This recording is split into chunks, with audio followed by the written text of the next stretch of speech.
ಶ್ರೀ ಗುರುಭ್ಯೋ ನಮಃ. ಎಲ್ಲರಿಗೂ ನಮಸ್ಕಾರ. ಎಲ್ಲ ಮಾಸಗಳಿಗಿಂತ ಕಾರ್ತಿಕ ಮಾಸ ತುಂಬ ಶ್ರೇಷ್ಠವಾದದ್ದು ಎಂದು ಕೇಳ್ಪಟ್ಟಿದ್ದೀವಿ. ಭವಾಯ ಚಂದ್ರಚೂಡಾಯ ನಿರ್ಗುಣಾಯ ಗುಣಾತ್ಮನೇ ಕಾಲಕಾಲಾಯ ರುದ್ರಾಯ ನೀಲಕಂಠಾಯ ಮಂಗಳಂ. ಹೀಗೆ ಈ ಪುಣ್ಯ ಮಾಸ ಹರಿಹರರ ಇಬ್ಬರಿಗೂ ಪ್ರಿಯಕರವಾದದ್ದು. ಈ ಮಾಸದಲ್ಲಿ ಮಾಡೋ ಅತಿ ಚಿಕ್ಕ ಕೆಲಸಗೂ ಒಂದು ದೊಡ್ಡ ಫಲಿತಾಂಶವು ಸಿಗುತ್ತದೆ ಎಂದು ಈ ಕಾರ್ತಿಕ ಪುರಾಣ ಹೇಳುತ್ತದೆ. ನಾವು ಕಾರ್ತಿಕ ಪುರಾಣವನ್ನು ಕಾರ್ತಿಕ ಮಾಸದಲ್ಲಿ ಪಾರಾಯಣ ಮಾಡಬೇಕು. ಇದರಲ್ಲಿ 30 ಅಧ್ಯಾಯಗಳಿದ್ದು ಒಂದೊಂದು ದಿನ ಒಂದೊಂದು ಅಧ್ಯಾಯವನ್ನು ನಾವು ಪಠಿಸುತ್ತಾ ಹೋಗುತ್ತೇವೆ. ಕಾರ್ತಿಕ ಮಾಸದ ಶುದ್ಧ ಪಾಡ್ಯಮಿಯಂದು ನಾವು ಪಾರಾಯಣವನ್ನು ಶುರು ಮಾಡಬೇಕು. ಚಂದ್ರಶೇಖರ ಚಂದ್ರಶೇಖರ ಚಂದ್ರಶೇಖರ ಪಾಹಿ ಮಾಂ ಚಂದ್ರಶೇಖರ ಚಂದ್ರಶೇಖರ ಚಂದ್ರಶೇಖರ ರಕ್ಷ ಮಾಂ. ಈ ಒಂದು ಸ್ಕಂದ ಪುರಾಣದಲ್ಲಿ ರಹಸ್ಯವಾಗಿರುವ ಕಾರ್ತಿಕ ಪುರಾಣ ಏನು ಹೇಳುತ್ತೆ ಅಂತ ನಾವು ನೋಡೋಣ ಬನ್ನಿ. ಮೊದಲನೆಯ ಅಧ್ಯಾಯದಲ್ಲಿ ಸೂತ ಪುರಾಣಿಕರ ಆಗಮನದಿಂದ ಮೊದಲಾಗಿ ವಸಿಷ್ಠರಿಂದ ಜನಕ ಮಹಾರಾಜರಿಗೆ ಉಪದೇಶ, ಕಾರ್ತಿಕ ಮಾಸ ವ್ರತಾಚರಣೆ, ವಿಧಿವಿಧಾನಗಳು ಈ ಅಧ್ಯಾಯದಲ್ಲಿ ನೋಡುತ್ತೇವೆ. ಸೂತ ಪುರಾಣಿಕರ ಆಗಮನ. ಅಂದು ಒಂದು ಶುಭ ದಿನ. ಸೂತ ಪುರಾಣಿಕರು ನೈಮಿಷಾರಣ್ಯಕ್ಕೆ ಆಗಮಿಸುವ ಪವಿತ್ರ ದಿನ. ಶೌನಕಾದಿ ಮುನಿಗಳೆಲ್ಲರೂ ಅತ್ಯಂತ ಕಾತುರದಿಂದ ಸೂತ ಪುರಾಣಿಕರ ಆಗಮನವನ್ನೇ ಎದುರು ನೋಡುತ್ತಿದ್ದರು. ಶೌನಕ ಮುನಿಗಳು ಅಸಂಖ್ಯಾತ ಋಷಿ ಮುನಿಗಳೆಲ್ಲರ ಪರವಾಗಿ ಸೂತ ಪುರಾಣಿಕರನ್ನು ಪೂರ್ಣ ಕುಂಭ ಸಮೇತ ವೇದ ಘೋಷಣೆಗಳಿಂದ ಸ್ವಾಗತಿಸಿ ಅವರನ್ನು ಉಪಚರಿಸಿದರು. ಶೌನಕಾದಿ ಮುನಿಗಳ ಉಪಚಾರದಿಂದ ಸುಪ್ರೀತರಾದ ಸೂತರು ಮುನಿಗಳನ್ನು ಕುರಿತು, ಭಾಗ್ಯಶಾಲಿಗಳೇ, ನೀವು ನನ್ನನ್ನು ಕುಳ್ಳಿರಿಸಲು ಮಹತ್ತರವಾದ ಕಾರಣವೇ ಇರಬೇಕು ಎಂದು ಕೇಳಿದರು. ಅದು ಏನೆಂದು ತಿಳಿಯಬಹುದೇ? ಅಥವಾ ನನ್ನಿಂದ ಏನಾದರೂ ತಿಳಿಯಬೇಕಾಗಿದೆಯೇ ಎಂದು ಹೇಳಿದರು.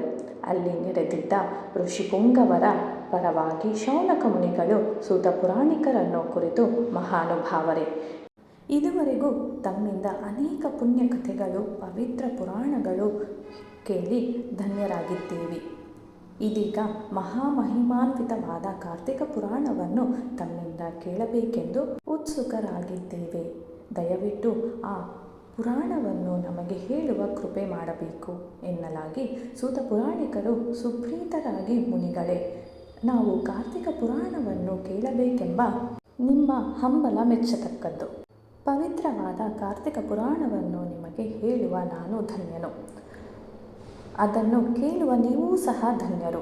ಆಗಲಿ, ಪವಿತ್ರವಾದ ಕಾರ್ತಿಕ ಪುರಾಣವನ್ನು ನಾನು ನಿಮಗೆ ವಿಷಾದವಾಗಿ ಹೇಳುತ್ತೇನೆ.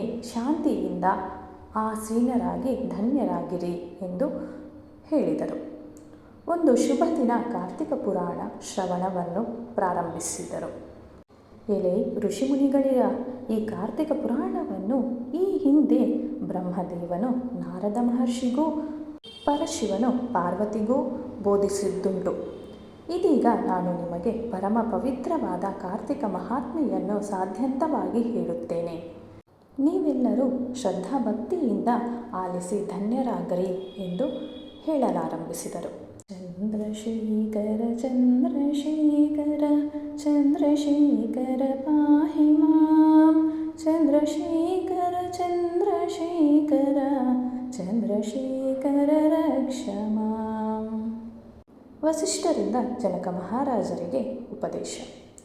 ಒಮ್ಮೆ ವಸಿಷ್ಠರು ಕೈಲಾಸೇಶ್ವರನ ದರ್ಶನವನ್ನು ಮಾಡಿ ಗಗನ ಮಾರ್ಗದಲ್ಲಿ ಸಂಚರಿಸುತ್ತಿರುವಾಗ ಮಾರ್ಗ ಮಧ್ಯೆ ಅತ್ಯಂತ ಸುಂದರವಾದ ಮಿಥಿಲಾ ನಗರವನ್ನು ಕಂಡು ಆ ನಗರದ ಸೌಂದರ್ಯಕ್ಕೆ ಮರು ಆದರು.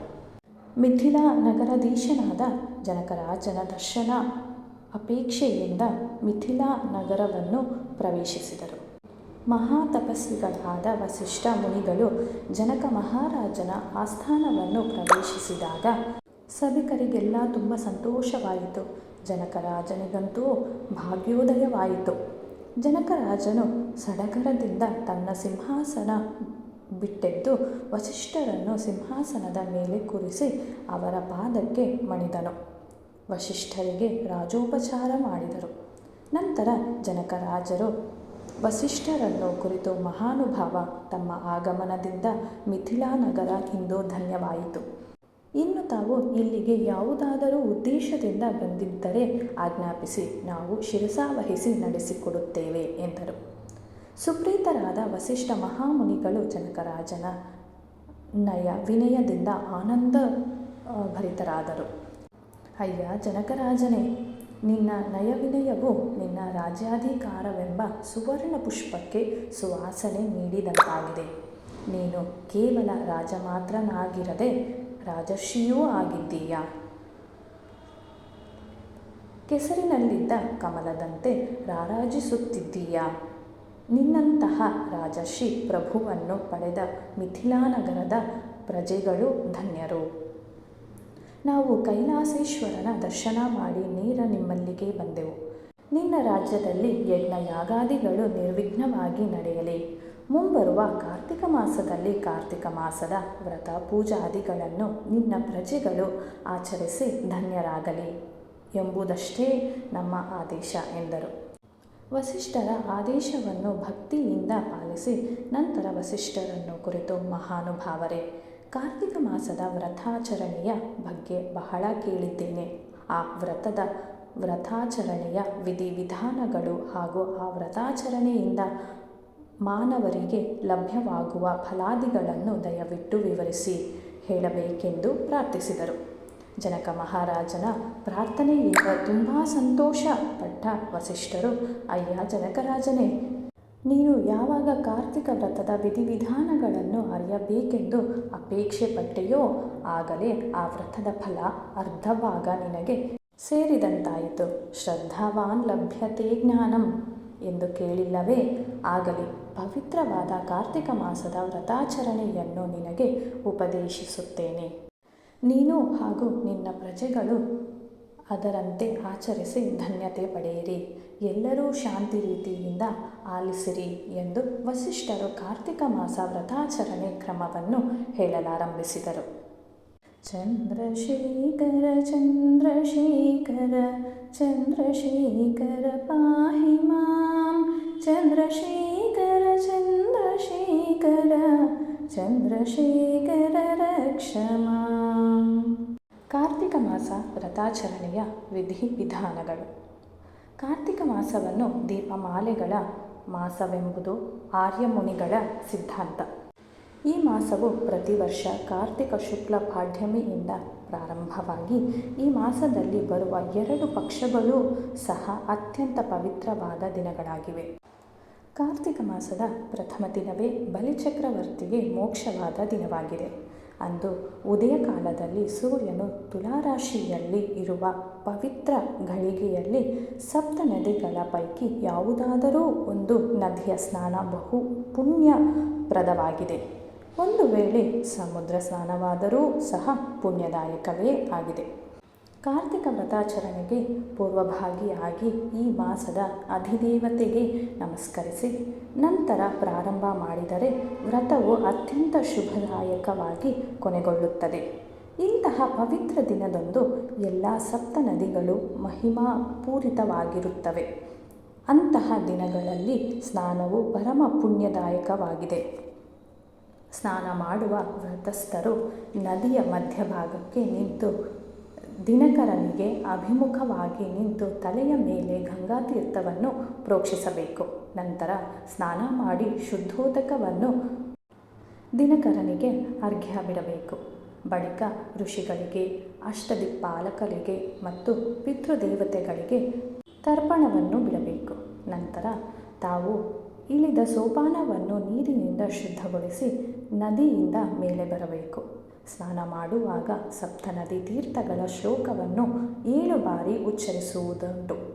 ಅದನ್ನು ಮರೆಯಬಾರದು. ಗಂಗೀ ಚ ಯಮುನೇ ಚೈವ ಗೋದಾವರಿ ಸರಸ್ವತಿ ನರ್ಮದೇ ಸಿಂಧು ಕಾವೇರಿ ಜಲೇಸ್ಮಿನ್ ಸನ್ನಿಧಿಂ ಕುರು. ಹೀಗೆ 7 ಬಾರಿ ಹೇಳುವುದನ್ನು ಮರೆಯಬಾರದು. ನದಿ ಸ್ನಾನದಿಂದ ದೇಹ ಶುದ್ಧಿಯಾದ ನಂತರ ಸಮೀಪದ ದೇವಾಲಯಗಳಾಗಲಿ ಇಲ್ಲವೇ ತಮ್ಮ ಮನೆಯಲ್ಲಾಗಲಿ ಕಾರ್ತಿಕ ವ್ರತ ಮಹಾತ್ಮೆಯನ್ನು ಓದಬೇಕು, ಇಲ್ಲವೇ ಕೇಳಬೇಕು. ಕಾರ್ತಿಕ ಮಾಸವು ದೀಪಮಾಲೆಗಳ ಮಾಸವಾದುದರಿಂದ ಸಾಧ್ಯವಾದ ಮಟ್ಟಿಗೆ ಹೆಚ್ಚು ದೀಪಗಳನ್ನು ಹಚ್ಚಬೇಕು. ದೇವಾಲಯದಲ್ಲಿ ದೀಪ ಹಚ್ಚುವುದು ಸಹ ತುಂಬ ಶುಭಕರವಾದದ್ದು. ಒಂದು ಸಿದ್ಧಾಂತದ ಪ್ರಕಾರ ದೇವಾಲಯಗಳಲ್ಲಿ ದೀಪವನ್ನು ಹಚ್ಚಿದರೆ ಅವುಗಳ ಪ್ರಕಾಶವು ಕೈಲಾಸ ಮತ್ತು ವೈಕುಂಠಗಳಲ್ಲಿ ಬೆಳಗುತ್ತದೆ ಎಂಬುದನ್ನು ತಿಳಿಸುತ್ತದೆ. ನಂತರ ಸಂಖ್ಯಾನುಸಾರ ದಾನ ಧರ್ಮಗಳನ್ನು ಮಾಡಿ ಭೋಜನದಿಂದ ಬ್ರಾಹ್ಮಣರನ್ನೂ ಶರಣರನ್ನೂ ತೃಪ್ತಿಪಡಿಸಬೇಕು. ಹರಿಹರರನ್ನು ಅವುಗಳ ಮೂರ್ತಿಯನ್ನು ಪ್ರತಿಷ್ಠಾಪಿಸಿ ದೀಪಧೂಪಾದಿಗಳಿಂದ ಪೂಜಿಸಬೇಕು. ನಂತರ ಸೂರ್ಯಾಸ್ತಮಯವಾದ ನಂತರ ಈಶ್ವರ ದೇವಾಲಯ ಮತ್ತು ವಿಷ್ಣು ದೇವಾಲಯಕ್ಕೆ ಹೋಗಿ ದೇವರ ದರ್ಶನವನ್ನು ಮಾಡಿ ಬರಬೇಕು. ಪರಿಶುದ್ಧವಾದ ತುಪ್ಪವನ್ನು ಉಪಯೋಗಿಸುವುದು ಅತ್ಯಂತ ಶುಭಕರವಾಗಿದೆ ಎಂದು ತಿಳಿಸುತ್ತದೆ. ಕಾರ್ತಿಕ ಮಾಸವು ಪ್ರಾರಂಭವಾದಂದಿನಿಂದ 30 ದಿನಗಳವರೆಗೆ ಸೂರ್ಯ ಸ್ನಾನವನ್ನು ಪ್ರತಿದಿನ ಮರೆಯದೆ ಮಾಡಿದರೆ ಹರಿಹರರ ಜೊತೆಗೆ ಸೂರ್ಯದೇವನೂ ಸಹ ತೃಪ್ತವಾಗುತ್ತಾನೆ ಮತ್ತು ಮುಂದಿನ ಸರ್ವ ಶುಭಕರವೂ ಆಗುತ್ತದೆ ಎಂದು ಹೇಳಿದ್ದಾರೆ. ಈ ಮಾಸದಲ್ಲಿ ಬರುವ ಪಾಡ್ಯಮಿ, ಸೋಮವಾರಗಳು, ಏಕಾದಶಿಗಳು, ಶುಕ್ಲ ಹುಣ್ಣಿಮೆ ಇವೆಲ್ಲವೂ ಅತ್ಯಂತ ಪವಿತ್ರವಾದ ದಿನವಾಗಿದೆ. ಮುಖ್ಯವಾಗಿ ಈ ದಿನಗಳಂದು ಸ್ನಾನ, ಧ್ಯಾನ, ಪೂಜೆಗಳು ಉತ್ತಮ ಫಲವನ್ನೇ ನೀಡುತ್ತದೆ. ಹೀಗೆ ಕಾರ್ತಿಕ ಮಾಸ ವ್ರತವು ಪೂರ್ಣವಾದಂತೆಯೇ ಸರಿ. ಈ ಪವಿತ್ರವಾದ ವ್ರತವನ್ನಾಚರಿಸಲು ಯಾವುದೇ ವಿಧವಾದ ಜಾತಿ, ಮತ, ಪಂಥಗಳೆಲ್ಲವೂ ಇರುವುದಿಲ್ಲ. ಯಾರು ಯಾವ ಮತದವರಾಗಲಿ ಶುಭಕರವಾಗಿ ಆಚರಿಸಬಹುದು. ಸ್ತ್ರೀಯರಾಗಲಿ ಪುರುಷರಾಗಲಿ ಮಕ್ಕಳಾಗಲಿ ವೃದ್ಧರಾಗಲಿ ಎಲ್ಲರೂ ಆಚರಿಸಬಹುದು. ಆತ್ಮಸ್ವರೂಪಿಗಳೆಂಬ ಭಾವನೆಯಿಂದ ಮಾತ್ರ ಈ ವ್ರತವನ್ನು ಆಚರಿಸಬೇಕು. ಹೀಗೆ ಈ ವ್ರತವನ್ನು ಮಾಡಿ ಅನೇಕರು ಪುಣ್ಯಭಾಜರಾಗಿದ್ದಾರೆ. ಇಲ್ಲಿಗೆ ಕಾರ್ತಿಕ ಮಾಸದ 1ನೇ ಅಧ್ಯಾಯವು ಮುಗಿಯಿತು. ಹೀಗೆ ನಾವು ಕಾರ್ತಿಕ ಮಾಸದ ವ್ರತಾಚರಣೆಯ ವಿಧಿವಿಧಾನಗಳನ್ನು ನಾವು ತಿಳಿದುಕೊಂಡೆವು. ಮುಂದಿನ ಭಾಗದಲ್ಲಿ ಕಾರ್ತಿಕ ಸೋಮವಾರದ ಮಹತ್ವ ಮತ್ತು ಸುರುಚಿಯ ಶಾಪ ವಿಮೋಚನೆಯ ಕಥೆಯನ್ನು ತಿಳಿದುಕೊಳ್ಳೋಣ. ಶ್ರೀ ಗುರುಭ್ಯೋ ನಮಃ.